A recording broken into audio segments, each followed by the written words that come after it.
Ողջույն բոլորին։ Այսօր կպատմենք մի կնոջ մասին, ով չէր վախենում ճշմարտություն ասել։ Նրա տեքստերն այնքան սուր էին, որ մտահոգություններն էին առաջացնում։ Նա պայքարում էր իր ժողովրդի համար եւ բազմաթիվ փորձությունների միջով անցավ։ Նրա անունը հայտնվել էր սև ցուցակներում, բայց նա ողջ մնաց եւ դարձավ իր ազգի ձայնը։ Սա Զապել Եսայանն է։ Հարգելի հանդիսատես, մինչ վիդեոն դիտելը բաժանորդը գրվեք մեր ալիքին։ Ափսոս հանդիսատեսների մեծ մասը մեր տեսանյութերը դիտում առանց բաժանորդը գրվելու։ Իսկ եթե բաժանորդը գրվեք եւ զանգակը միացնեք, կօգնեք ալիքի զարգացման եւ նոր տեսանյութերի նկարանումներին։ Եթե ձեզ դուր է գալիս այն ինչ անում ենք, կարող եք ֆինանսապես աջակցել մեր աշխատանքին Patreon միջոցով։ Միայն ձեր աջակցությունը մեզ հնարավորություն է տալիս նոր տեսանյութեր անել մեր ալիքում։ Շատ շնորհակալություն բոլոր նրանց, ովքեր դա արդեն անում են։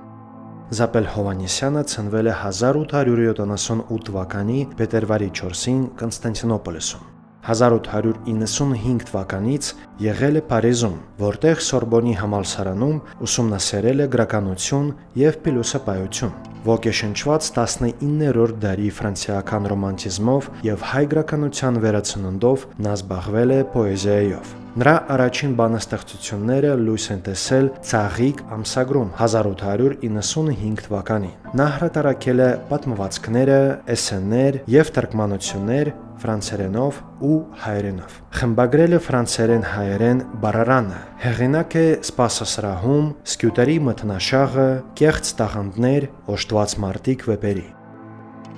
Նա մերկոցրել է Սուլտան Աբդուլհամիդ II-ի ցեղասպանական քաղաքականություն հայերի նկատմամբ։ Ապրելով Փարիզում ամուսնացել է նկարիչ Տիգրան Եսայանի հետ։ Երիտուրկական հեղափոխությունից հետո 1908 թվականին վերադարձել է Կոնստանտինոպոլիս։ 1909 թվականին այցելել է Կիլիկիա, Ադանա եւ հրատարակել մի շարք հոդվածներ Կիլիկիայի կոտորածի մասին։ Հայերի ողբերգական չատագրերն են վերված նրա ավերակների մեջ Անեծք, Սաֆիս եւ Նոր հարսնացու ստեղծագործությունները։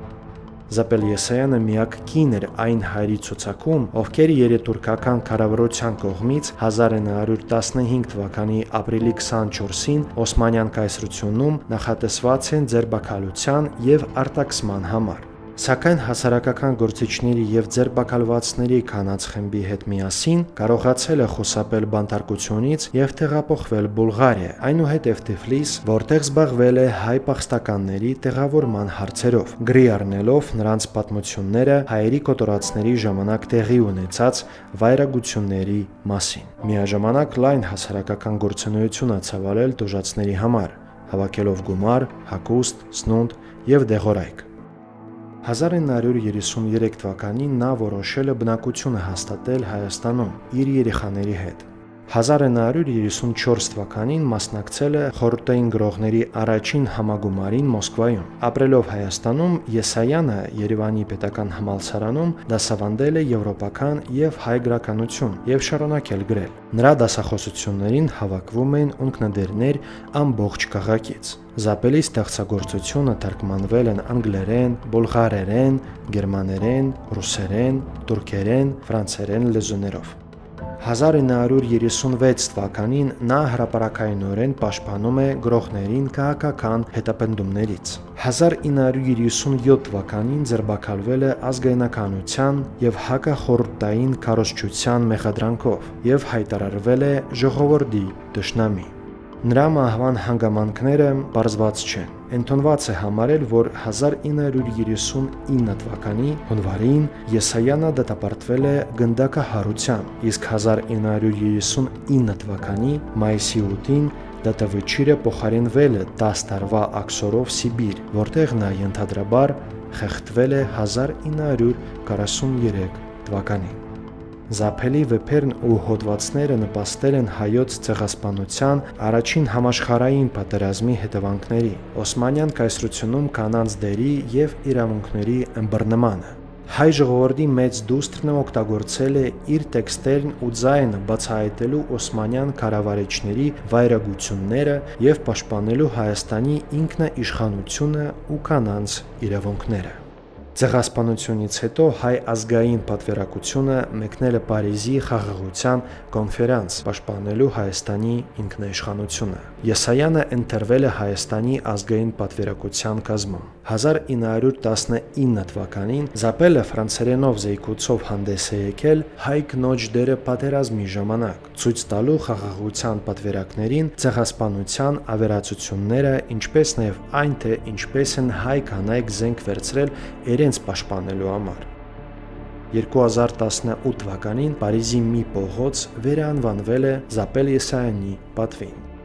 Երբ Զապելին հարցնում են, թե ինչպես կարող է նա թանել Երևանում ապրելու անհարմարությունները Փարիզի շքեղությունից հետո, նա զայրացած պատասխանում էր. այդ անհարմարություններ իմ աչքերում անիմաստ են, քանի որ ես ակտիվորեն մասնակցում եմ իմ երկրի ապագայի կառուցմանը։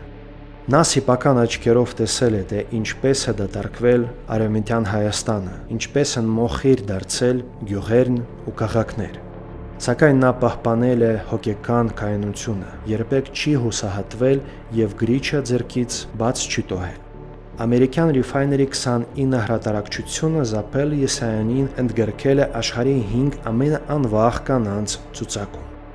Զապել Եսայանի անունը ապրում է մինչ օրս, եւ նրա պատմությունը ոչ թե պարզապես դասագրքի մի էջ է։ Այն հիշեցնում է այն մասին, թե որքան նշանակելի կարող է լինել մեկ ձայնը, եթե այն բավական համարձակ է խոսելու համար։